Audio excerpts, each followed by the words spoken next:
This is the Etelman Observatory. My name is David Morris. I'm a physics faculty down at UVI, teaching our new Bachelor of Science in Physics program. I'm an astronomer.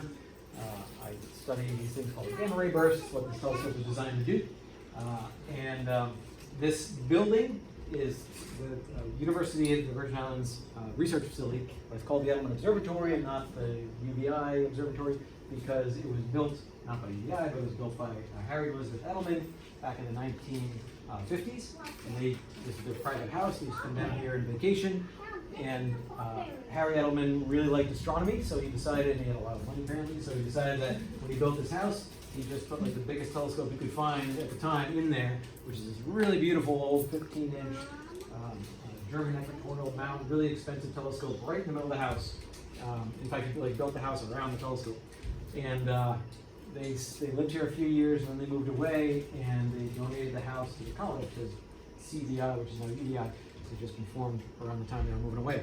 So they were nice enough to give the facility to UVI, and the college has used it for all sorts of things since then. The story, my favorite story that I just told to the group before you guys is that this is the only, I at least haven't had, I'm going to keep saying it's the only one until somebody tells me different, but I'm pretty sure it must be the only observatory in the world that has ever had, also served as the honeymoon suite for a U.S. president's daughter, which this one did in 1967. Lyndon Johnson's daughter, Linda Bird Johnson, spent her honeymoon here with Charles Robb, who was the Air Force pilot, for anybody who knows their presidential history.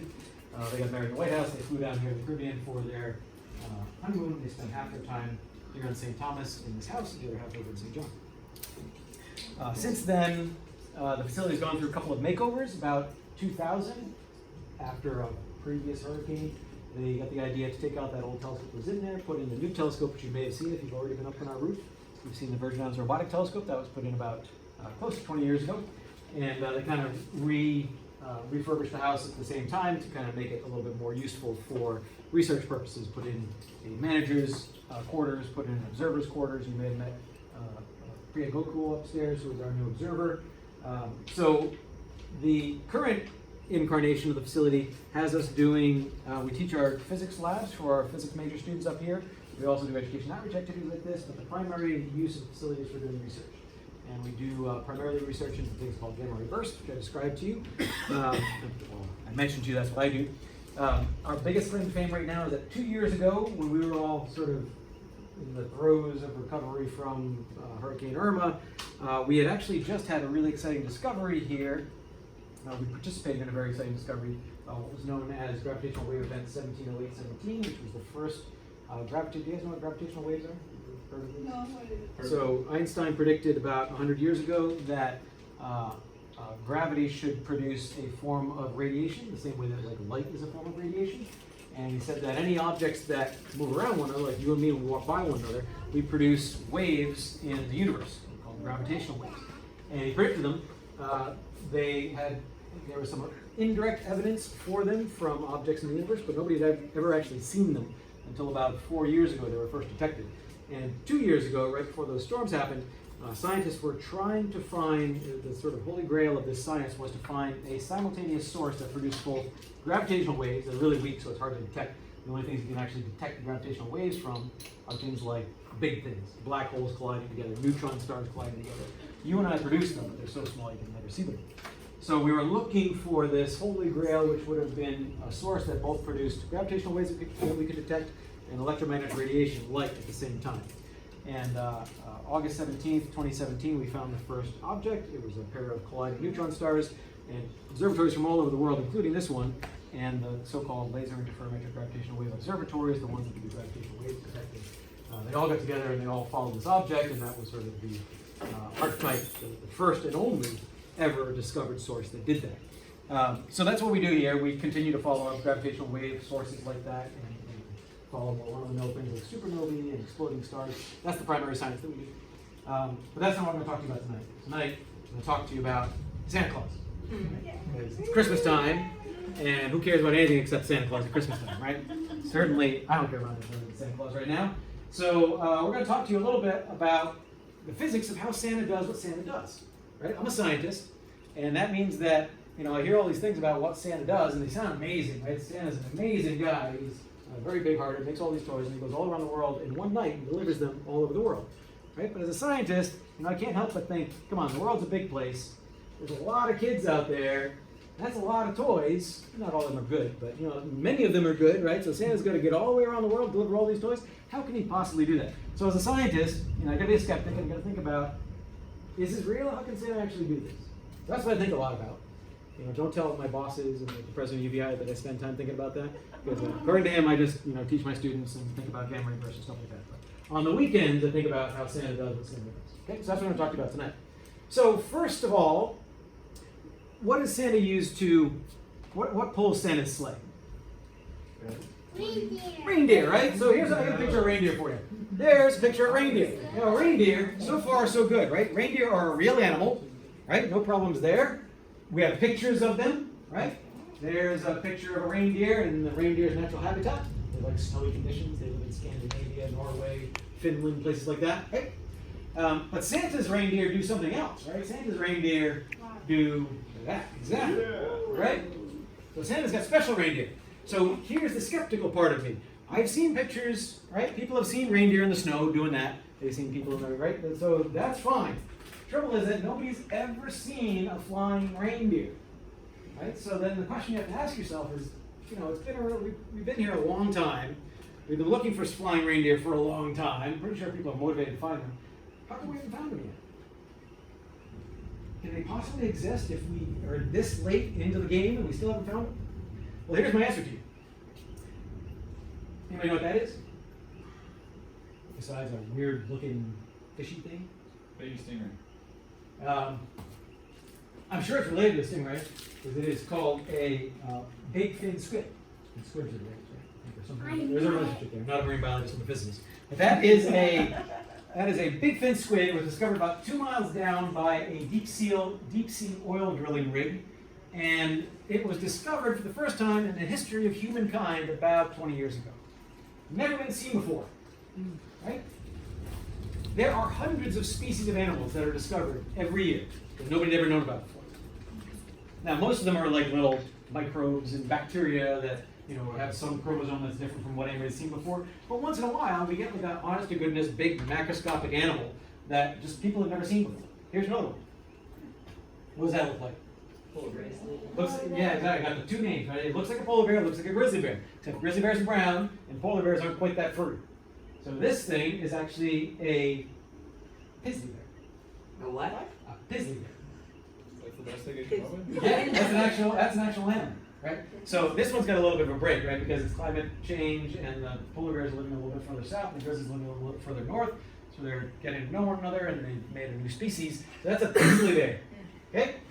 Not known, probably didn't exist until about 20 years ago or so. Here's another one. That is a deer. It's not a reindeer, but it's called a mookjack. It's an actual macroscopic big, deer, probably the size of me, that nobody ever seen until the early 2000s. It was discovered in a rainforest in Asia. Right? So how did anybody miss that up until now? There's a lot of parts of the world that are not completely explored, right? So here's another one. My favorite. Oh my gosh. Right? That is a golden snub-nosed monkey. A golden what? Golden snub-nosed monkey. Because you can see his nose he doesn't really have like a nose. If you get him in profile, he's got no nose. It looks like just a skull with holes in it. He's super cute. And the favorite story I have to tell you about this golden snub-nosed monkey is apparently when they go out in the rain, they sneeze uncontrollably because all the water goes down their nose. They have no nose. They just have holes. But never known before until the start of this century. Okay, so I don't have a problem believing that flying reindeer are out there. We just haven't found them yet. I mean, after all, they fly, right? These guys are all at least constrained to the ground. So if I'm looking for a new animal, I look in the ground, eventually I'll find a new animal. Reindeer, right, if you're looking for them, if they fly, they're just going to go up in the air and fly, right? That makes it much harder to find. So I trust that eventually we'll find flying reindeer, we just haven't found them yet. So myth or problem number one solved. Flying reindeer are out there, we just haven't found them yet. Next question you might ask as a skeptic is, how does Santa go all the way around the world, right? He's got all these different paths he's got to fly. He's got to go back and forth from house to house and get all these presents to all these places. He's got a long way to go. So how far is he going to go, and can he actually do that? So this is sort of the mathy part. Yeah, right? We'd be upset too and concerned too if you had to do this, right? Here's Santa the night before trying to map out his route. He's got star charts and got the coffee brewing. He's trying to figure out what he's going to do. He's doesn't have enough time. He's got the pipe going. Trying to figure out how he's going to do this, right? So, as a scientist, I like doing little back of the envelope calculations, we call them, just roughly how far does Santa need to get? And that would give me an idea of how fast he's got to go, and I can figure out whether that's doable or not, right? So if I do some quick math, there's about 7 billion people in the world. They're not all kids, right? So maybe 10% of those are kids. Of all those kids, not all the kids go to Santa, right? There are some other religions in the world that don't participate in the Santa story. So not every child needs to be responded to by Santa, but if I work out the numbers, it's probably about 175 million children, give or take, that Santa needs to go visit, right? Okay, where are those children? Well, some of them are in apartment buildings, some of them are in single child homes. So if I kind of do an average, I'll figure there's about 2 or 3 children in each one of the houses Santa needs to get to. And then I got to figure out, got to make a guess at how far apart those houses are, all ballpark numbers. But if I kind of ballpark it, I can make a guess that Santa's got to cover about 7 million kilometers over the course of his present delivering service. Now, how long does Santa get to do that? Well, we think about one day, right? But it's actually more than a day. So if you think about it, the nighttime starts at one part of the world, and he starts delivering, say, in the east coast of America, and then the Earth rotates, right? So it's kind of night is traveling around the Earth, and the last place he's going to get to is all the way around the other side, say like the Canary Islands. But by the time the sun goes down the Canary Islands, he's still got the entire night in the Canary Islands. So he sort of gets an extra half a day to work with, which makes me comfortable, right? 7 million kilometers in a day is insane. Nobody can do that. But 7 million kilometers in a day and a half, I'm willing to believe that could be done. Right? If I work the numbers out, that's about 60 kilometers per second that Santa needs to cover. Now that sounds really fast, right? And it is really fast, right? I'm not talking about 60 kilometers an hour. That's probably what your mom or your dad did driving up here or driving over to the vans. 60 kilometers a second. Every second that goes by is 60 kilometers. You get from here to Puerto Rico in like 2 seconds. Right? That's really fast. But it's not that fast, right?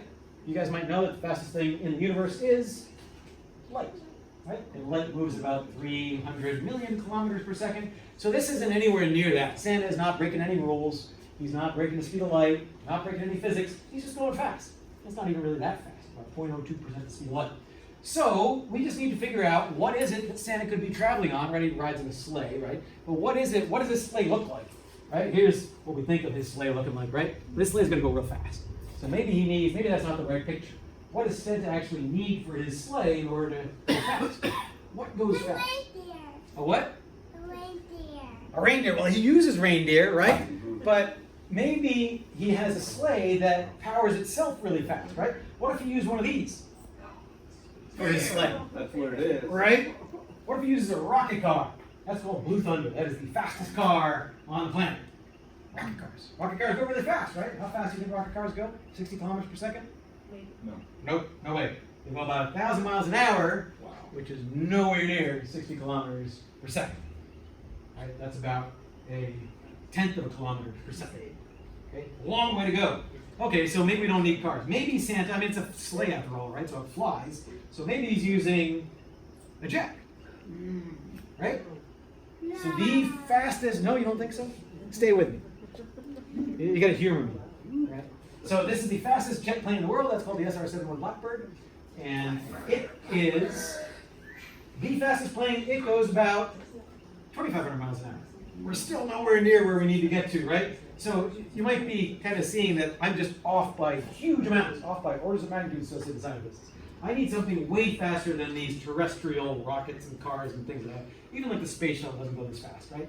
So what am I going to do? Well, we need a Rudolph.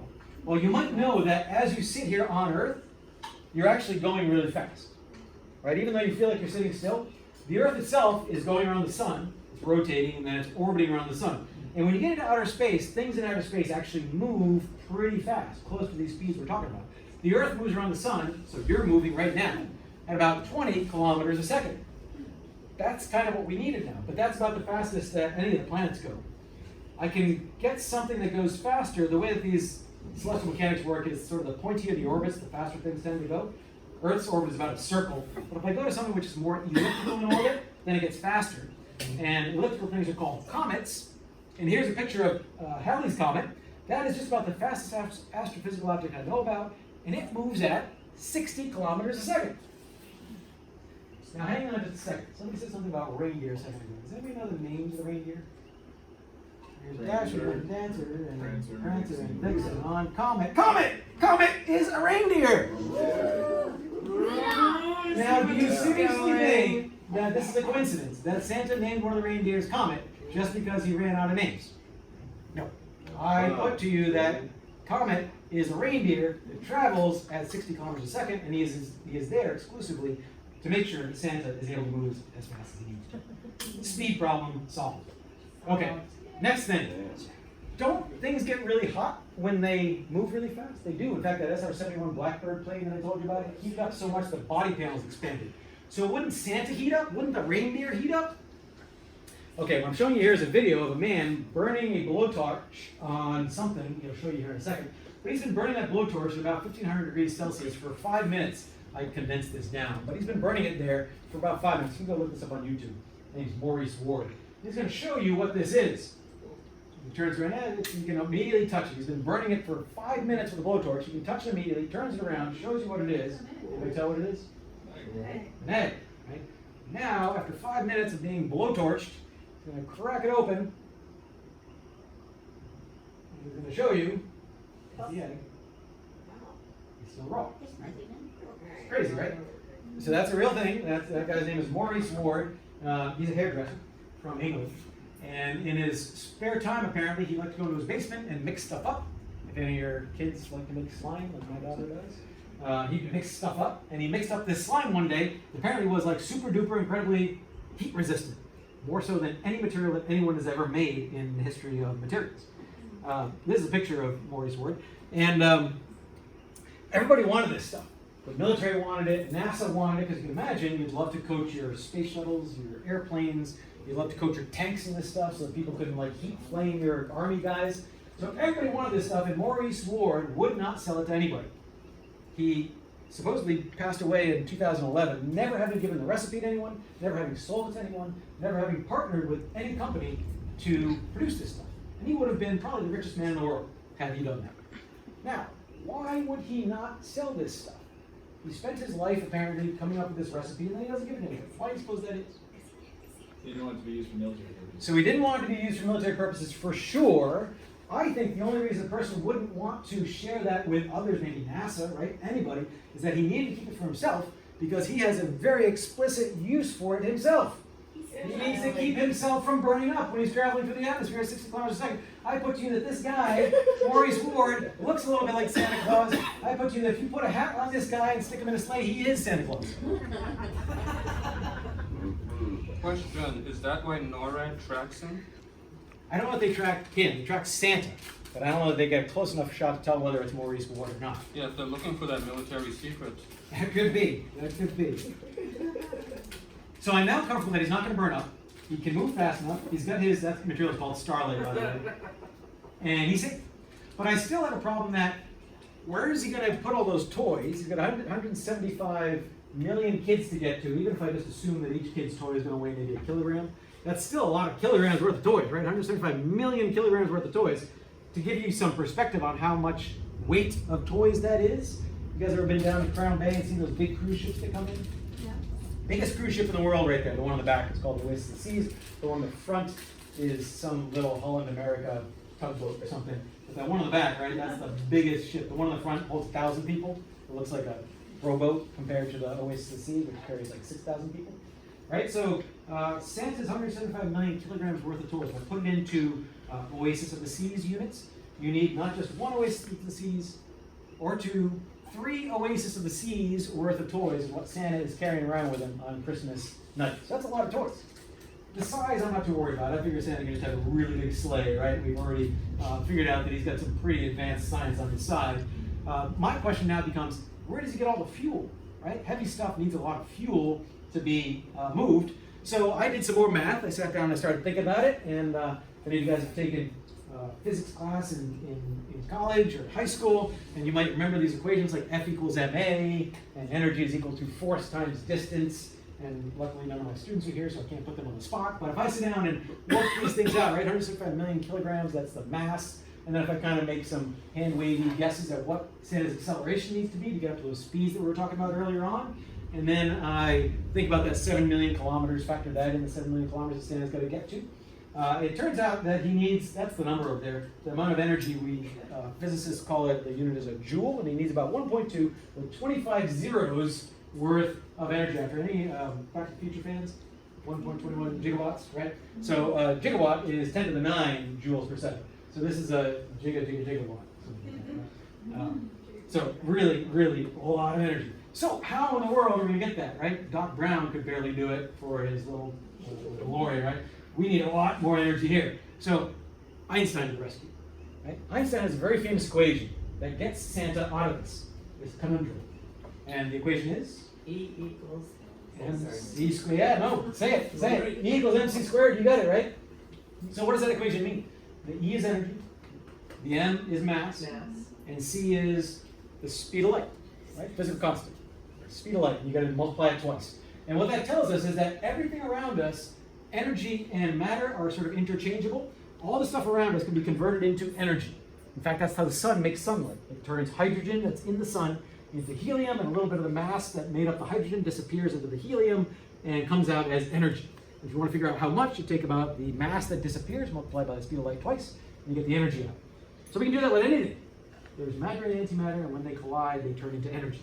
So I can kind of work backwards, that 1.2 with 25 zeros after it. If I kind of work backwards, divide by the speed of light twice, I can figure out how much mass Santa needs in order to power his sleigh. If I do that, I get about 130 million kilograms worth of stuff. Doesn't matter what it is. It could be burritos or Doritos or grass or anything. Doesn't matter. 130 million kilograms. Sounds like a lot. But remember, Santa's going to 70 million houses. So per house, it's only about 2 kilograms.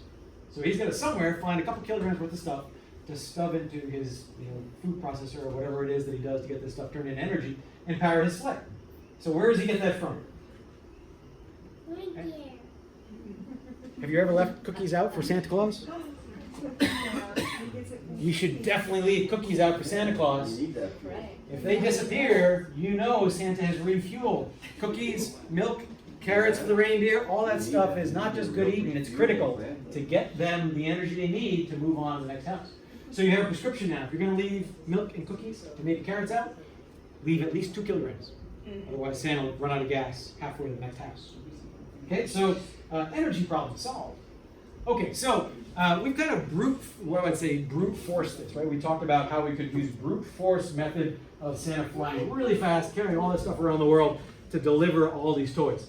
I want to talk to you real quickly now about an alternate method that comes to us from 21st century physics, right? Anybody know what this is? Yeah, you know what this is, right? It's a rainbow. Has anybody ever seen a double rainbow like this? Yeah, really pretty, right? So rainbows come to us because of an effect called refraction. Light is a wave. You guys probably have heard that before. And as light travels through the water droplets that are suspended in the air, certain colors of the light bend a little more than others. They bounce around, they come back out, and they interfere with one another, and that's what gives us these different colors of the rainbow.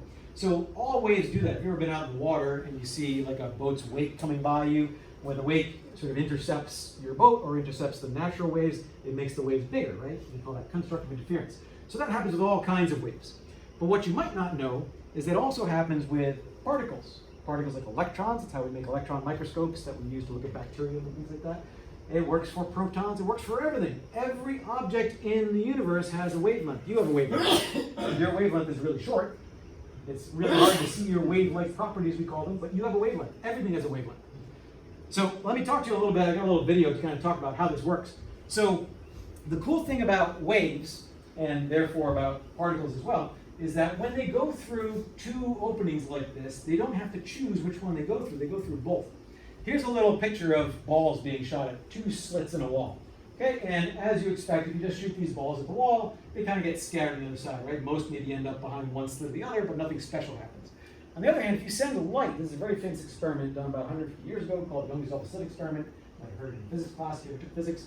And it says that if you send that light through these 2 slits, something called diffraction happens, and instead of seeing the light just behind those 2 slits like you might expect, you get what we call an interference pattern. These bands of bright and dark show up. Now here's the interesting thing and where Santa comes in. If I send a particle, we call it a quantum particle, towards those two slits, that quantum particle has a wavelength, travels through as a wave. Only when it gets to the wall does it actually choose a place to be, and it shows up at one spot or another. If I repeat that time and time again, that little fuzzy thing is the particle acting as a wave as it goes through the slits. Here's the funny thing, if I repeat that over and over again, instead of those particles showing that complete random scattering like I did before, the particles show up in a diffraction pattern. They interfere with themselves as they go through the slit. Now, here's an important thing. If you look at that particle as it's going through the slit, it has to choose one slit or another to go through. It can't go through both as a wave. It chooses one or the other. And if you repeat that while you're looking at the particle, this is a really weird thing about quantum mechanics, by the way. We don't know why this happens, but it does. If you watch the thing go through the slits, it chooses one or the other, and then you're back to the first situation where you get this total random scattering. Apparently, the thing does not go through both slits at the same time. It chooses one or the other. Now, what does that have to do with Santa?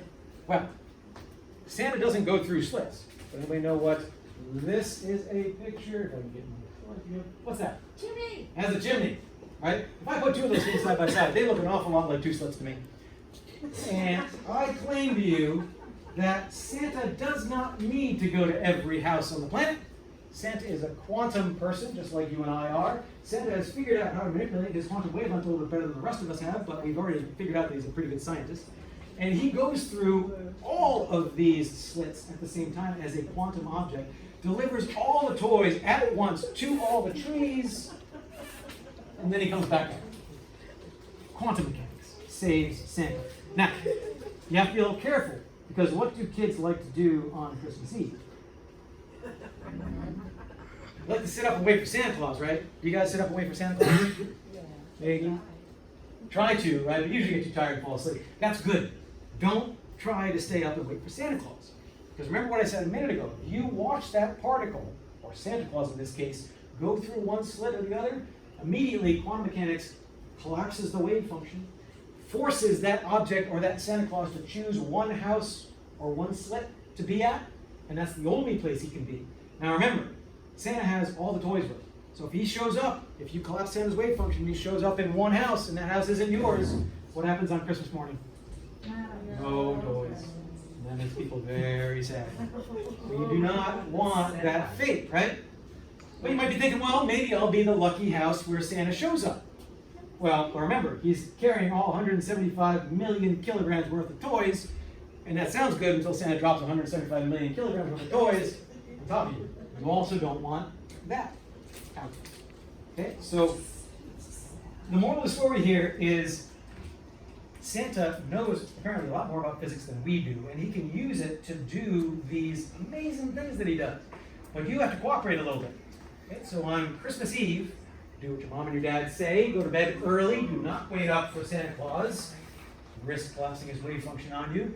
On Christmas morning, come downstairs, and you will have found that all the toys have been delivered to all the houses, and everyone will get exactly what they're looking for, exactly what they need, and everyone will have a wonderful Christmas night. Thank you guys for coming. Thanks, guys. Happy to take any Santa or non-Santa related questions.